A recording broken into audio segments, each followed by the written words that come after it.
비트코인 반등 가능성은? 지난주 현물 ETF 승인 후 그레이스케일의 환매 물량을 받아내며 약세 흐름을 이어가고 있습니다. 강한 조정이 발생해 반등에도 추가 하락 가능성이 높습니다. 미 증시는 기술주 강세로 전체적인 상승을 이끌었습니다. 1월 31일 진행될 FOMC 회의에선 금리가 동결될 가능성이 90% 이상으로 매우 높습니다. 회의 이후 기자회견에서 연준 의장 발언에 주목해야 합니다. 3월 FOMC 회의는 올해 첫 금리 인하가 결정될 걸로 예상됩니다. 최근 소비자물가지수 (CPI) 의 애매한 둔화 속도와 지난주 소매 판매가 예상치를 크게 웃돌아 금리 인하 기대감이 점점 낮아지고 있습니다. 현재 가능성은 50대 50입니다. 소비는 미국 GDP 상당 부분을 차지합니다. 미국 경기 상황을 잘 보여줍니다. 12월 소매 판매 지표는 예상치를 크게 상회해 미국 경기가 여전히 강하다는 걸 확인시켜줬습니다. 인플레이션 지표인 미국 소비지출 물가지수 (PCE) 발표를 주목해야 합니다. CPI 지표가 발표된 이후 일부 매파 의원들이 우려를 나타냈습니다. PCE 발표에 따라 좀 더 매파색이 짙어지거나 완화될 수 있습니다. 이번 주는 테슬라와 넷플릭스 기업 실적 발표가 예정돼 있습니다. 테슬라는 최근 중국 162만 대 리콜과 마약 복용 의혹 등 논란이 불거졌습니다. 송승재 애널리스트는 1차 지지값인 39,775달러 가격 우에서 한 차례 지지를 받고 반등이 꽤 강하게 발생했다.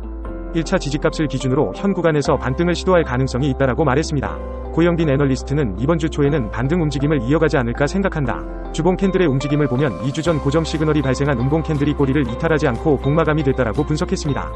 고 애널리스트는 4200달러 가격대를 이탈하기 전까지 하단 구간에서 매수 관점이 계속 유효하다.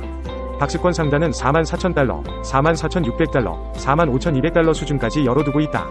이 구간에서는 다시 매도로 대응하는 게 유리해 보인다라고 조언했습니다.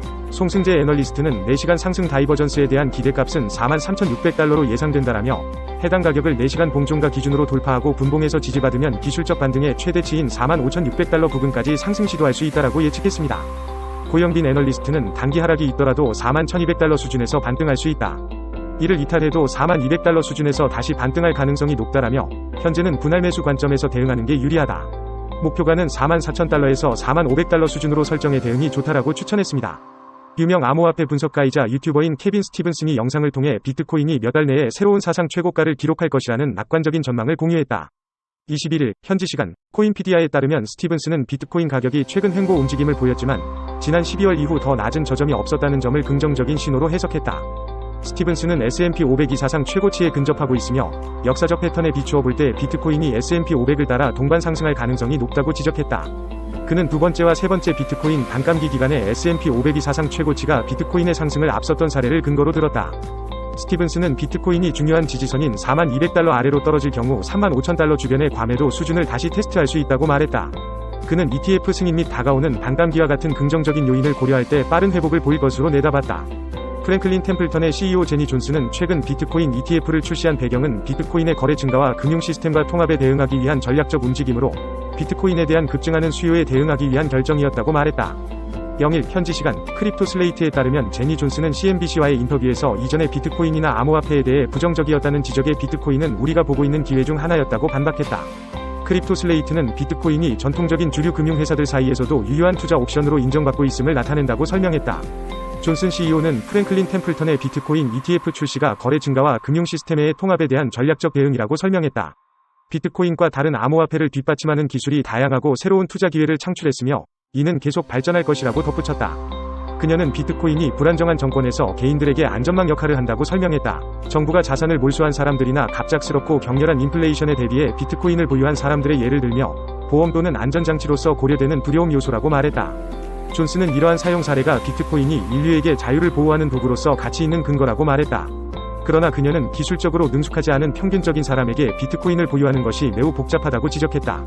그녀는 비트코인 ETF가 사람들이 기술의 복잡성을 다루지 않고도 비트코인에 노출될 수 있게 해주며 이는 결국 채택에 좋은 일이라고 말했다.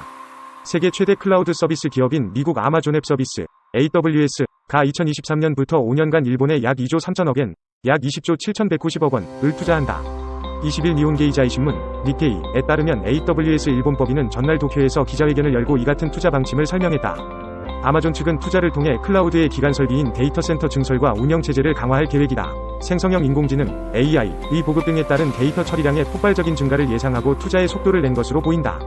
일본에서 고객의 데이터를 처리 보관하고 있는 데이터 센터의 설비 투자나 운용비의 총액은 2011년부터 2022년까지 12년간 총 1조 5,100억 엔, 약 13조 6,081억 원이었다. 2023년부터 2027년까지의 5년간은 2조 2,600억 엔, 약 20조 3,671억 원을 투자한다.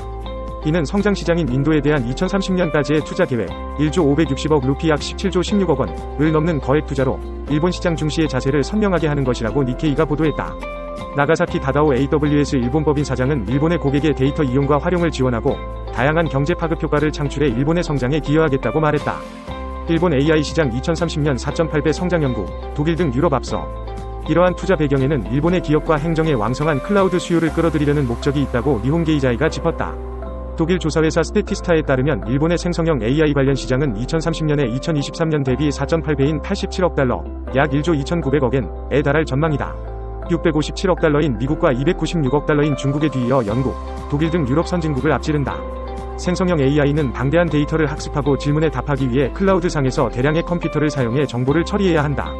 폭넓은 업종에서 생성형 AI 이용이 진행되어 방대한 정보량을 처리하기 위해서는 대규모의 데이터 센터가 필요하다. 중요한 정보를 다루기 위해 데이터 처리를 국내에서 완결시키고 싶은 기업도 많다고 니케이가 보도했다. 나가사키 사장은 일본 국내에 데이터 센터를 두는 이점에 대해 AWS의 투자 확대로 데이터를 국외로 반출하지 않고 일본에서 이용할 수 있게 된다.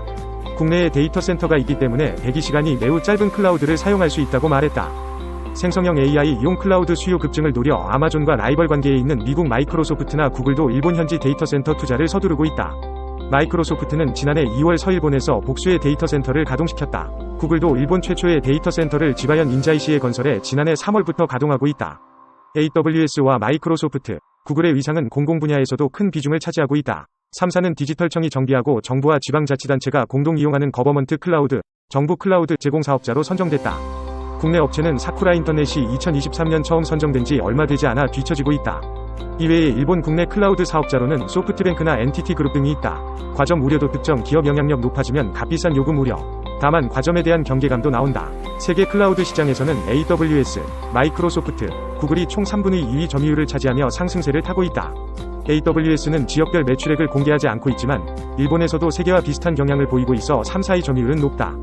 니케이는 생성형 AI 개발이나 이용에는 대규모 데이터 센터가 필요하고 클라우드 대기업의 지배력이 한층 강해질 것이라는 견해가 있다며 일부 기업의 영향력이 지나치게 높아지면 요금 고공행진 등이 발생할 수 있다고 지적했다.